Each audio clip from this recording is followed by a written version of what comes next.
is WCPO 9 News. And we begin tonight with exclusive surveillance video of an inmate assaulting another inmate 2 months ago inside Cincinnati's minimum security River City Correctional Center. River City's executive director says their security chief was also concerned about the threat posed by inmates who were alleged members of a prison gang. Now, 3 weeks later, 2 inmates escaped from River City. Investigators said one of them took a woman hostage and was killed by police during a 12-hour standoff. That prompted the WCPO 9 I-Team to investigate River City. Tonight, Chief I-Team reporter Craig Cheatham has new details about violence inside that facility and concerns about some of the inmates who are there.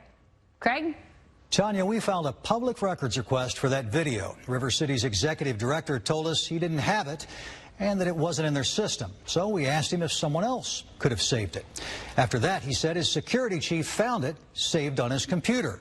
We blurred the video partly because no one was charged in the incidents. It's 10:45 p.m. on June 17th. Surveillance video shows a black inmate at River City walking into a bathroom followed by 4 white inmates. River City's executive director, Scott McVeigh, says in this report, their security chief identified those white inmates as well-known members of the notorious prison gang, Cincinnati White Boys. According to the report, the 5 inmates had an altercation in the bathroom. Minutes later, the same report says the black inmate is seen on surveillance video twice punching one of the same white inmates, knocking him to the ground. The report called the alleged gang members a serious threat to inmates and staff. According to River City records, it was the 4th incident in 2022 that involved inmates in a physical altercation with other inmates or staff inside the minimum security treatment-focused correctional center. McVeigh, who declined to be interviewed, wrote in an email to the I-Team that all inmates involved in those 4 incidents were discharged from the program. These people aren't trained to be corrections officers that are there, and there's violent people in that building. Hamilton County Prosecutor Joe Dieters says River City isn't equipped or staffed to handle violent offenders. Even though resident supervisors at community-based correctional facilities are required to complete some corrections training, they don't have to be certified corrections officers, which requires additional training that must be completed at an academy. It's a recipe for disaster. The I-Team began investigating River City last month after police shot and killed recent River City escapee Thomas Cromwell during a standoff with police at a Mason motel. Warren County Prosecutor David Fornshell said Cromwell held a woman at knife point during the standoff. Court records show Cromwell had been sentenced to prison in 2015 for shooting a man in the chest. Then, after being released, he violated parole by assaulting a baby. After Cromwell served 6 months in jail for assaulting the baby, the Ohio Adult Parole Authority sent him to River City because his crime was also a parole violation. It's a danger to the community. They're putting people in there that shouldn't be in there. The I-Team's investigation found River City had at least 20 inmates in July who had violated parole after serving their most recent prison sentences for what law enforcement commonly refers to as violent felonies, crimes that include felonious assault, rape, and aggravated robbery. Those offenders included Christopher Binford, convicted of a 2017 armed robbery at Pleasant Ridge, Chile. After his release from prison 2 years ago, court records show Binford has been convicted of 2 unrelated misdemeanors for making threats. According to one complaint, a woman said in March that Binford threatened to shoot her at her job. Judge Mike Peck sentenced Binford to 90 days and suspended 78 of those days. After that, adult parole sent Binford to River City for violating his parole. It's a mockery of the system. There's no evidence that Binford was involved in any of the incidents inside River City. River City is owned by Hamilton County and funded almost entirely by the Ohio Department of Rehabilitation and Correction. 9 board members appointed by the county commissioners and the Court of Common Pleas oversee the facility. During a board meeting last month, board members Joe Trouth and Deanna Hoskins responded to a previous I-Team report showing River City admitted offenders convicted of recent violent crimes. I keep hearing from the press that we admit violent people, and that's not the case. One of the things about a community-based correctional facility is the individuals sent here pose no threat to public safety in any kind of way, right? That's why community-based correctional facilities exist. Board member Carla Dreyer said River City's inmate population has changed over the years. We are getting people that probably would have been sent to prison 10, 15 years ago. Now they're keeping more people in the community. They're not sending as many people to prison. In a statement, the Ohio Department of Rehabilitation and Corrections said River City can decline to admit parole violators referred there by the Adult Parole Authority. McVeigh addressed admitting offenders with more serious criminal records during the most recent board meeting. In a person's past record, while we do look at that, it's not indicative of their current charge that may have sent them here. In an email to the I-Team, McVeigh confirmed that after 10 p.m. on June 17th, River City had only women resident advisors in the facility to supervise the male inmates. He called that unusual, but insisted the female staff de-escalated the situation and prevented more potential confrontations. River City's report didn't mention a series of what appeared to be inmate verbal confrontations after 11 p.m. that night. At times, surveillance video shows inmates walking right past the resident supervisors and appearing to confront other inmates. McVeigh says the facility wasn't required to disclose that in the report it submitted to the Department of Rehabilitation and Correction. In emails to the I-Team, McVeigh said no inmates were charged in the incidents inside River City because victims didn't want to press charges. He says River City has improved security and supervision, and that the facility removed alleged gang members and increased supervision of others to reduce the risk to staff and other inmates. This surveillance video shows Anthony Rolette on May 11th, his last day at River City. According to an internal incident report, Rolette argued with another inmate, then threatened to shoot employees when he saw them on the streets. Staff took him to the floor to get control of him, then took him to jail. I know he had a lot of anger, a lot, and it would happen at the drop of a dime. Jennifer Frank says she was Rolette's on-again, off-again girlfriend since 2009. With me, he has used knives to threaten to kill me a few times. She wasn't surprised Rolette was kicked out of River City twice in the last 3 years. An Adult Parole Authority report noted that Rolette had mood disorder and borderline personality disorder. Police and court records show Rolette overdosed on drugs and committed crimes, including assaults that kept him in prison, jail, or community-based corrections and therapy programs for much of his adult life. He wanted to try to get himself right. Frank says Rolette hoped River City would help him do that. But Frank says the facility's overall environment and well-documented struggles with security and understaffing in recent years made it harder for staff to help more challenging inmates like Rolette complete the program. He didn't get anything he needed off of River City. On July 31st, 2019, 6 days after he entered River City the first time for court-ordered treatment, Frank says Rolette wrote her this letter, telling her, quote, "I already want to beat someone up." He wrote, "I'm in a low-risk pod, so treatment is not as intense as I was hoping it would be. It's going to be mostly up to me to get it all together." River City records show a week later, Rolette scratched another inmate with an ink pen and resisted staff trying to get him under control. That got him thrown out of the program and sent to jail.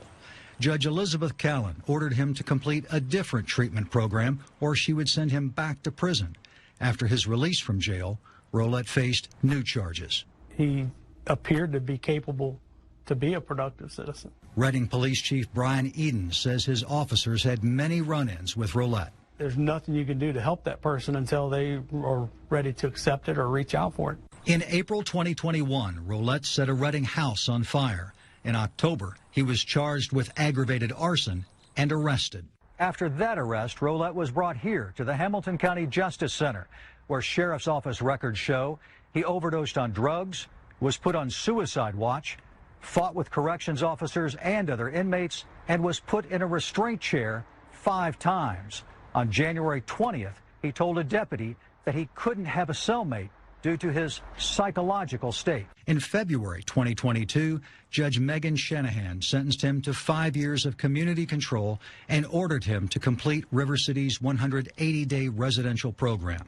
According to River City incident reports, within his first 5 weeks in the program, Rolette argued with other inmates, was found under the influence, and had marijuana in his room.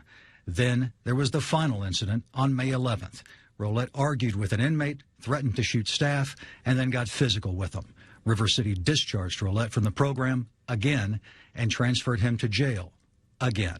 Frank says Rolette told her River City wasn't giving him the medicine that had been most effective at controlling his mood swings and anger. If they know what they need and what they've been on and worked before, put them on what they know works for them. River City's executive director, Scott McVeigh, says he's not allowed to discuss Rolette's treatment or medicine he may have received while at the facility. In an email, McVeigh wrote, quote, "The challenges to River City for significantly medically challenged residents is multifold. We are not funded to a level to have sufficient resources to continuously send residents to outside specialists or hospitals. The cost of medication can often be significant, or the specific concern requires such treatment that they may not be able to complete the 6-month program." After being discharged from River City a second time, Rolette was ordered to get more treatment. On May 31st, the Justice Center released him to a probation officer. 5 weeks later, the 39-year-old Rolette was found dead, face down in a garden area at Roberts Academy on Cincinnati's west side. We all knew something like this was going to happen because of his drug issue from the past. The Hamilton County Coroner's Office is waiting for the results of a toxicology test to determine Rolette's official cause of death. It hurts every day. It is tragic, but we all carry some responsibility for ourselves. And if all these times he's had contacts, he's had opportunity, but he's not alone. There's a lot of people like this. 1 month after Rolette's death, the coroner's office says his body is still there. If next of kin doesn't pick up his remains, his body will receive an indigent burial at taxpayers' expense. Hey, you. Give me a call back. I miss you. I love you. Jennifer Frank saved Rolette's last voicemail message to her. It was, she says, a reminder of who he could be when he was at his best. When he was sober, he wasn't on drugs, he had a bubbly personality, very happy. I hope you're having a good day. All right? I love you, bye. I never erased that. So I have something to hear his voice. And if the facilities don't change what's going on the inside, more incidents like Tony's will happen to other people. River City's executive director, Scott McVeigh, declined to be interviewed. But at River City's board meeting in July, he said inmates with multi-medical issues generally have a 50-50 chance of completing the program successfully. He says River City has improved security and added staff, and that the facility will continue to make improvements. I love this picture. This is my dad holding Tommy when he was a baby. Tracy Gaines cherishes these memories of her son, Thomas Cromwell. He was worth everything to me. He still is worth everything to me. As she moves around the belongings, waiting to be moved into her new home, Here's one, right here. Gaines finds a letter he wrote from prison. I am concentrating really hard not to make mistakes. She says Cromwell wrote that letter while serving a 5-year prison sentence for shooting a man in the chest. After his release from prison, he pleaded guilty to assaulting a baby and was sentenced to 6 months in jail. There aren't a lot of people that are probably going to be looking at Tommy sympathetically. Mm-hmm. And you know that. I get it. In July, Cromwell and another inmate, Sean Black, escaped from River City Correctional Center, where he was held on a parole violation. 2 days later, police tracked him to a Mason hotel. The Warren County prosecutor said Cromwell held a woman at knife point during a 12-hour standoff. It ended when a police officer shot and killed Cromwell. I'm not making excuses for my son. His choices were horrible, but he still didn't deserve to die. He deserved help. Gaines gave the I-Team Cromwell's prison medical summary from May 2021. It shows he had severe use disorders with opioids, alcohol, and hallucinogens. She says he used them to deal with what his medical record described as antisocial personality disorder, depression, and unspecified visual disturbances. My son had severe mental problems. Severe. He said he called them demons. He heard voices in his head. State records show the Adult Parole Authority brought Cromwell to River City in June. The minimum security facility focuses on drug treatment, life skills, and training for nonviolent, low-level felony offenders. I remember when Tommy's parole officer told me he was going to go there. We felt like this was our saving grace. But 3 weeks after Cromwell arrived at River City, Gaines says he sent her these text messages claiming that his demon had a hold on him, that he was scared and needed help. He struggled deeply. His demons had a hold of him. 6 days after he texted his mother, Cromwell escaped from River City. According to an internal investigation, Cromwell and Black removed this temporarily repaired window, jumped down from a roof, then ran to freedom. Quite honestly, we don't expect people to want to leave here. During a news conference on July 13th, River City's executive director, Scott McVeigh, said Cromwell and Black never received therapy at the facility because they were still in their 1-month orientation phase. McVeigh didn't mention Cromwell's mental illnesses. Mr. Cromwell, for example, had an extensive drug problem, and that's why Mr. Cromwell was referred to us and why we accepted him. And hopes to be able to work with them around that. And honestly, I feel like that the system failed my son. Gaines contacted the I-Team after our previous stories on River City revealed violence inside the facility, concerns about the threat posed by alleged prison gang members, and the impact of understaffing and security failures. Why is this place even still open? They ought to shut the place down, period. Hamilton County Prosecutor Joe Dieters says the overarching problem at River City is a general lack of accountability for those in charge. The director there, I think, is doing what he can do. But who's his boss? I mean, who is ultimately responsible for this facility? Everyone's like this. River City is owned by Hamilton County and funded by the Ohio Department of Rehabilitation and Correction. Hamilton County and the Court of Common Pleas appoint a 9-member volunteer board to oversee the facility. But no one from the state, the county, the Court of Common Pleas, or the board, even Executive Director McVeigh, were willing to do an on-camera interview with the I-Team. I'm angry. Gaines says her son accepted responsibility for his conduct, but she insists those in charge of River City and the public officials who put them there have not been held accountable. That's their job. Do your job.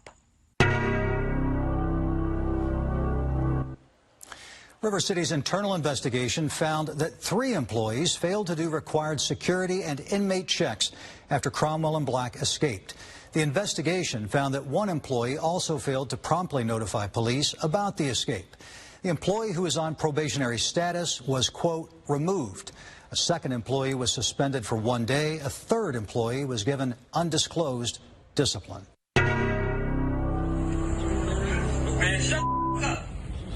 This is Thomas Cromwell's Facebook video post in the Mason Motel room where he held a woman hostage at knife point.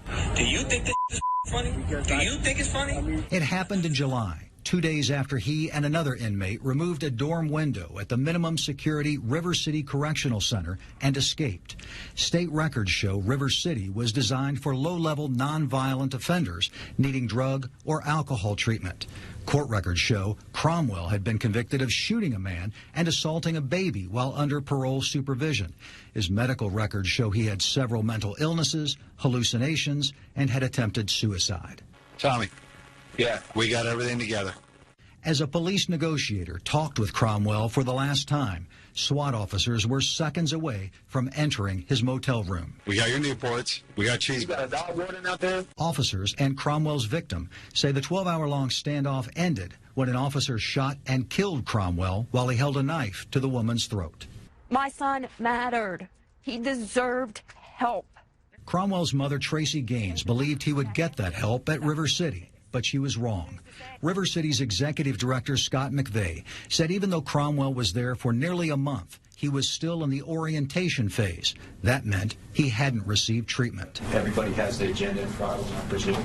2 weeks ago, Gaines and her daughter Paris attended the quarterly meeting of the River City Facilities Governing Board. In that meeting, McVeigh said River City's inmate population had dropped significantly. We had a large population come in the door early in the spring, and those folks have now graduated. Summer's usually a little bit slower referrals. River City's rosters show the inmate population has dropped nearly 30% since July. The I-Team's investigation found there are half as many offenders who violated parole after serving prison sentences for violent crimes. Those changes follow the I-Team's investigation that exposed security threats, violence, and escapes involving parole violators at River City. After the board meeting, McVeigh refused the I-Team's 9th request for an on-camera interview. Why do you keep declining to be interviewed? I've answered your questions. You have not answered all of our questions. I've answered all the questions that you gave me. You have not answered all the questions. And I told you all the great things that we're trying to do here, and I don't see you reporting those. Minutes later, Gaines and her 2 daughters say they met with McVeigh to discuss Cromwell's mental health history and his escape. We have a list of all of the mental issues he had. He said if he would have known that, he would have never accepted Tommy into the program. McVeigh declined to comment on that meeting. When it doesn't have to. Anthony Hornbach, the board member who ran the last meeting in October, also declined to answer the I-Team's questions. We've been very compliant with all your requests, and we'll leave it at that. You can continue to make requests, and we'll continue to be compliant. That's all I have to say on it. But you're not going to answer any questions about the operation of the facility? We've been very transparent about everything, and I'll just leave it at that. Since that day, McVeigh has declined to answer a dozen additional questions we've emailed to him. Cromwell's family says that shows River City is far from transparent. Craig Cheatham, WCPO-9, I-Team. WCPO-9 News. A local correctional facility hired a convicted felon on probation for robbery to supervise inmates. Today, the WCPO-9 I-Team also confirmed that a second resident supervisor at River City Correctional Center had active criminal warrants out on them. Chief I-Team reporter Craig Cheatham has exclusive details on how these individuals were in charge of supervising inmates despite having active criminal cases. Armani Vaughn is so concerned about the I-Team showing his face that he covered himself with a sheet for his court-ordered meeting with a Claremont County probation officer. But we wanted to talk with him about something else. Mr. Vaughn, how did you get hired to work at a correctional center while you were on probation for robbery? Police and court records show Vaughn was convicted of robbery for stealing clothing from a Meijer store in 2019. A Meijer employee said Vaughn punched him in the face. But in June, while Vaughn was still on probation, the River City Correctional Center hired him to supervise inmates, including many who are also on probation. Vaughn worked there for 7 weeks. River City's executive director, Scott McVeigh, told the I-Team Vaughn's employment ended after a Claremont County probation officer called to tell them that Vaughn was still being supervised. That's a surprise. Cincinnati attorney Fanon Rucker is a retired Hamilton County judge and former prosecutor. That's troubling. If the reason that it happened is because somebody slipped up or something fell under the radar in the process of deciding who's going to work there. In an email to the I-Team, McVeigh insisted that River City did its due diligence by conducting a state BCI criminal background check on Vaughn, and that the BCI check didn't show he was still on probation. But it took the I-Team just 40 seconds to confirm Vaughn was still on probation. We entered his name, searched for his cases on the Claremont County Clerk of Court's website, and saw that he was still being supervised. That's not just troubling for this particular employee. It raises the question, who else is working there? The I-Team also discovered that Jamila Abdur Rahman began supervising River City inmates in July. That was more than 3 months after she was charged with felony drug possession, domestic violence, and other charges. In August, warrants were issued for her arrest. But McVeigh admitted he didn't know that until the I-Team emailed him Monday night. After confirming it was her, McVeigh said River City fired her. McVeigh wrote that her criminal charges didn't appear on the BCI background check, but the I-team quickly and easily found her criminal charges and active warrants by running her name through the Hamilton County Clerk of Court's website. It can really cause people to question the integrity of the program itself. And Rucker says that can undermine the efforts of people trying to help River City's residents and be demoralizing to the offenders who are there. There are few things that are more powerful than a person defeating themselves before they begin their journey. Vaughn's journey with the I-team began after his most recent court hearing in Claremont County. He refused to answer our questions, then ran from the courthouse, grabbed my phone, and threw it. Mr. Vaughn, 2 hours later, after a probation officer told him a warrant would be issued for his arrest if he didn't report to the probation office, Vaughn returned wearing his sheet. He's scheduled to be sentenced in January for an unrelated probation violation.